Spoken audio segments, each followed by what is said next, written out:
Journalist, political expert, star media academy Noida से हमारे बीच में है। मंच पर मौजूद सभी गणमान्य व्यक्तियों और सभा में मौजूद सभी अतिथियों, छात्र छात्राओं, बहन भाइयों को नमस्कार। तेरे माथे पे जो पहलू है उसे अच्छा लगता है, बस उसे परचम बना ले तो बहुत अच्छा लगता है।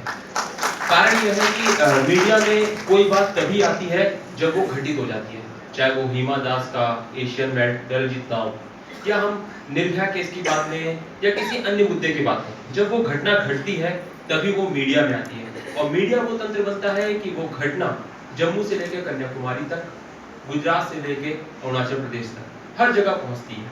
तो मीडिया की ताकत ऐसी होती है कि आज जैसे इस कोर्स की बैठी हुई है सिस्टर बॉक्स ने नाम लिया गिनाया, इनको हर एक बच्चा जानता है। कैसे? ये मीडिया की पावर तो है। कोई भी यहाँ पे जितने सीनियर्स लोगों ने बात कही कि हाँ कभी जीविका के लिए, कभी चीजों के लिए खबरों के दबाव में चलता है, लेकिन जब भी कोई अगर लड़की ऐसा काम करती है तो वो दबाव से कहीं ज्यादा ऊपर होता है, उसमें किसी का प्रेशर नहीं होता है। और यहाँ पे आके जो पहला शब्द ओम शांति, अगर शायद से ट्रेनिंग दे दिया जाए और यहाँ पे जब आप शुरुआत भी करते हैं, इस सभा की भी शुरुआत हुई तो 2 मिनट के लिए हमने मौन हुए और आंखें बंद करके जब आदमी अपने आत्मा से सवाल करता है ना तो कभी झूठ नहीं बोल सकता। अगर सुबह में ये चीज हो जाए तो मुझे उम्मीद है कि मीडिया का चाहे कोई कर्मी हो, चाहे कोई संपादक हो या कितना भी बड़ा प्रेशर हो, वो शायद गलत करने से पहले 10 बार सोचेगा। जब आप शांत रहते हैं और शांत मन से अपने आप से सवाल पूछते हैं तो आप कभी भी अपने आप को गुमराह नहीं कर पाएंगे, क्योंकि आत्मा के सामने तो आप शुद्ध होंगे।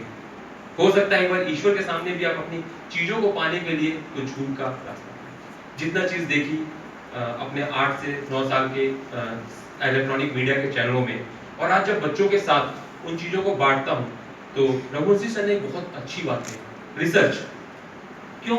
इलेक्ट्रॉनिक मीडिया में खबर आई, वो तुरंत फैल गई, उसमें रिसर्च नहीं हुआ।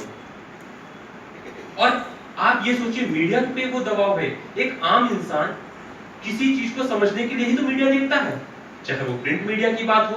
प्रिंट मीडिया को इतना बड़ा अथेंटिफिकेशन दिया हुआ है कि आप कोर्ट में, संसद में, हमने कई बार देखा है, प्रूफ है ये, उसके ऊपर तो कोर्ट भी ऑब्जेक्शन नहीं उठा सकता।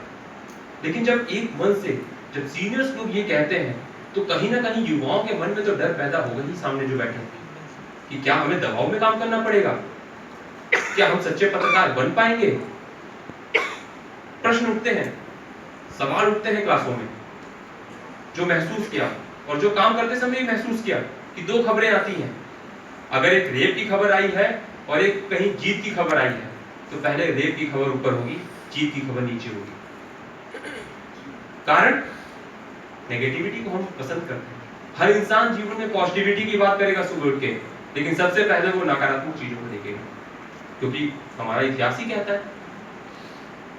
हम सीता से लेके द्रौपदी जी तक, रजिया सुल्तान से लेके रानी लक्ष्मीबाई तक की तो बातें करते हैं, कक्षाओं में पढ़ते हैं, लेकिन क्या हमने कभी खुद सोचा है कि हमारे घर में कोई ऐसा हो रहा है?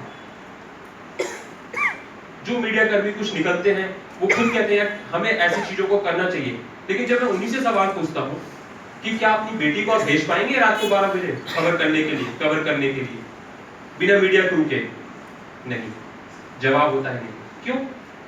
इंसान हम भी हैं, इंसान के बीचों में ही जाके खबरें कवर होगी। लेकिन क्यों? क्या इंसानियत हमारे अंदर खत्म हो गई? तो मीडिया का जो मुझे लगता है जितना हुआ और मन से इतनी अच्छी बातें गई हैं, बस छात्रों के बीच में ये लगता है कि जो भविष्य है वो यहाँ की बातों को सुन के कहीं ना कहीं थोड़ा डरता होगा कि यार अगर मैं नोएडा में काम कर रहा हूँ और मैं 100 मीटर नहीं जा पा रहा हूँ तो कुछ तो दबाव होगा, तो क्या आने के लिए प्रयास करेगा? एक जब क्लास लेते हैं आप तो यही सोचते हैं कि यार जो मैंने सहा क्या सच्ची चीजें बताऊं या इन्हें एक झूठ के पर्दे में पढ़ाते हुए आगे ले जाऊं कि नहीं आप मीडिया में जाओगे तो आप स्वतंत्र होगे।